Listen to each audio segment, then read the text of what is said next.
जय श्री राम, हर हर महादेव।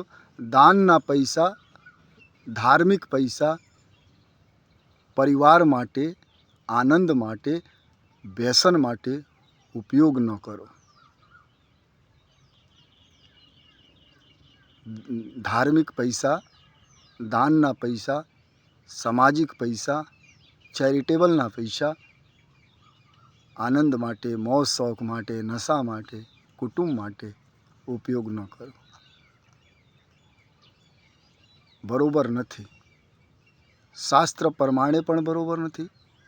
ઘણા લોકોને તમે દાન કરો તો વ્યસન કરે, તો તમે દાન કરતા પ્લીઝ વિચારજો।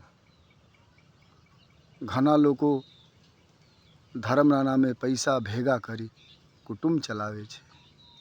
કુટુંબ ચલાવવા માટે મહેનત કરો। ધર્મના પૈસા સમાજ માટે છે, માનવતા માટે છે। ઘણા લોકો મોજ શોખ કરે, હોટલોમાં રહે, હાઈ ફાઈ ગાડીઓમાં ફરે, નોટ ગુડ। દાનના પૈસાના ઉપયોગ સમાજ માટે, ધર્મ માટે।